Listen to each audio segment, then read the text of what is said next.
Ada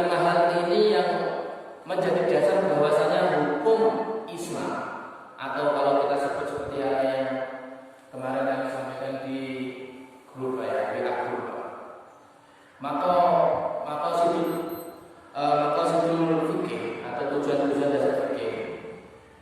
Nah, kita pertama kita ketahui bahwasanya kita sebutkan satu persatu. Maka sudul syariah atau tujuan-tujuan utama ditetapkan hukum Islam atau hukum syariah itu ada 5. Yang pertama, hifdzun nafsi. Hifdzun nafsi itu kalau bahasa Indonesia adalah menjaga jiwa. Menjaga jiwa. Jadi tujuannya hukum syariat salah satunya adalah menjaga jiwa. Keep alive, keeping the life. Itu bahasa Indonesia. Jadi how we are keeping the life. Bagaimana kita bisa menjaga hidup kita. Itu pertama tujuannya. Contoh sederhana gini.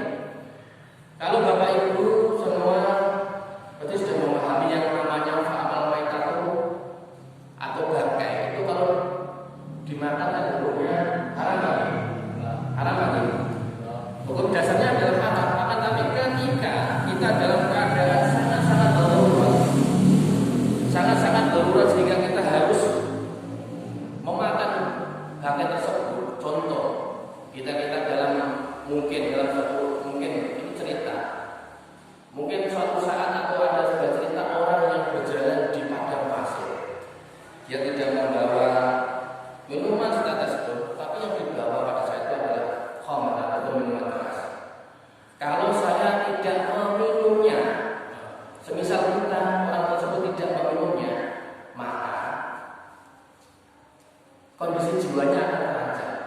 Kondisi jiwanya akan terancam. Sehingga mau mengharuskan dia harus minum. Sehingga apa? Sehingga orang tersebut minum. Nah, maka di dalam usul ini muncul sebuah kaidah fikih yang ad-daruratu tubihul mahdzur. Artinya apa? Darurat itu darurat atau keadaan yang terpaksa. Itu dapat memperbolehkan hal-hal yang semula dilarang. Itu yang pertama. Hifdzun nafs. Yang kedua apa? Yang kedua adalah hifdzul aqli, menjaga akal. Menjaga akal pikiran hukumnya wajib bagi semua. Jadi salah satu kenikmatan terbesar setelah kenikmatan kehidupan, karena kita itu manusia itu seperangkat tubuh yang di dalamnya ada tubuh yang hidup ini. Salah satu kenikmatan adalah akal, sehingga kita bisa membedakan antara yang hak dan yang batil, yang benar dan yang salah, yang baik dan yang buruk. Maka salah satu tujuannya syariat atau tujuannya syariat adalah menjaga akal pikiran. Sehingga salah satu yang dilarang itu apa? Segala sesuatu yang bisa merusak akal. Contohnya apa? Bisa memberikan contoh? Semisal apa?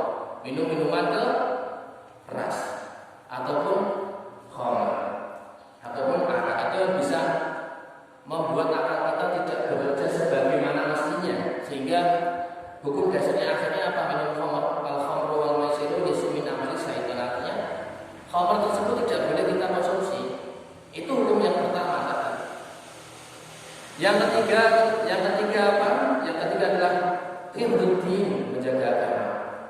Kalau agama adalah sebagai fondasi dasar penuntun hidup manusia, sehingga kita wajib menjaganya. Salah satunya ya seperti halnya kita mengetahuinya bagaimana kita menjaga diri kita agar terhindar dari siri kufur, munafik atau nifaq dan lain-lain. Yang keempat adalah hifdzun nasli, menjaga apa Pak? Menjaga keturunan. Nah, maka itu syariah yang keempat adalah menjaga keturunan, sehingga keturunan itu salah satu hal yang sangat sangat esensial atau sangat penting sekali, very important, sangat penting sekali ketika kita hidup di dunia. Sehingga salah satu hal yang dilarang itu mungkin dalam zaman sekarang pergaulan bebas mengakibatkan beratnya LKMD. Aku bilang ini ada apa LKMD? Amal kali yang bisa cuma orang pas selamat di betul ya. Nah, itu tidak boleh. Nah, salah satu itu nasi atau menjaga keturunan itu salah satu. Makanya kalau ada orang yang tiba-tiba melontek saat dulu nikah akhirnya digugur atau tidak boleh, itu hukumnya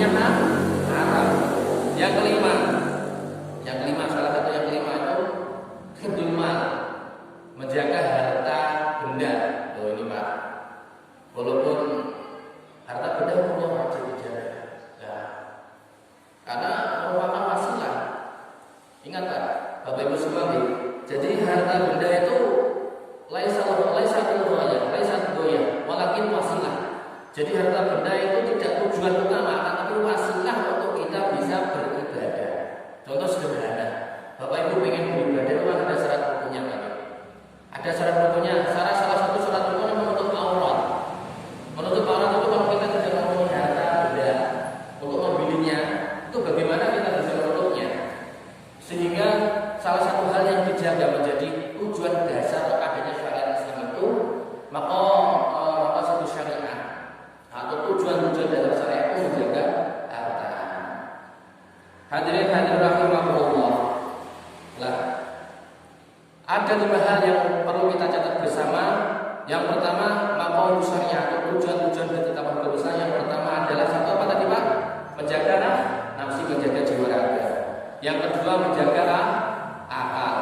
Yang ketiga menjaga agama. Yang keempat menjaga nasab atau keturunan. Yang kelima menjaga harta benda. Dan semoga saja kita bisa menggunakan kelima tersebut dengan sepenuh hati dan baik. Amin Allahumma amin. Hadirin hadirat rahimakumullah, melanjutkan yang bab kemarin berkaitan dengan kemarin sampai bab berapa Pak? Kemarin di bab dunia sampai nomor 5 sampai nomor 4.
Hadirin hadirat Bapak Ibu semua, dari hadis ini memberikan keterangan kepada kita bahwa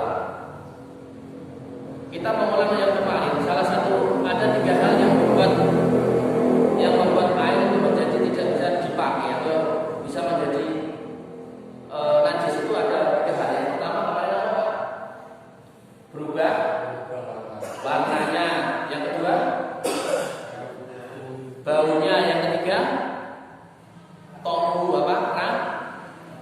rosone. Nah, 3 hal ini yang akan mengubah status air. Status air itu bagaimana kita bisa mengkonsumsinya atau bisa menggunakan wudu atau tidak. Nah, ini keterangan selanjutnya. Kalau di sini diterangkan bahwasanya idza kana al-ma'u qullatayn, ketika ada air itu 2 kulah. Nah, 2 kulah ini kalau kita kulah itu hitungannya berapa? Kalau di sini ada keterangan bahwa syaratnya itu khamsumi'ah itulah kira-kira takriban, atau khamsumi'ah itu apa?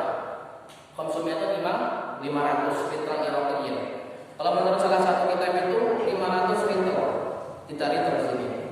Ya rapiin. Nah kalau umumnya 2 itu adalah 270 liter.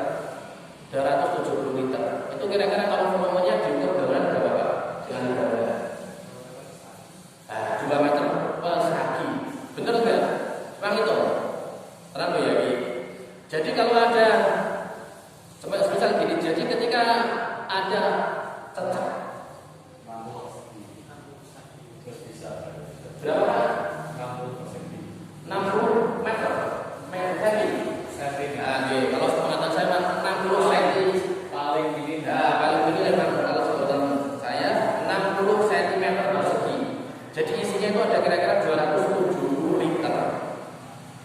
Nah, contoh sederhana ketika Bapak Ibu melihat, misal ada buah yang kecil, ada air yang saya lihat di bawah. Ketika orang cocok tiba, plung mati. Nah, cocok tiba mati. Tetapi kan kalau mati kan jenisnya kan jadi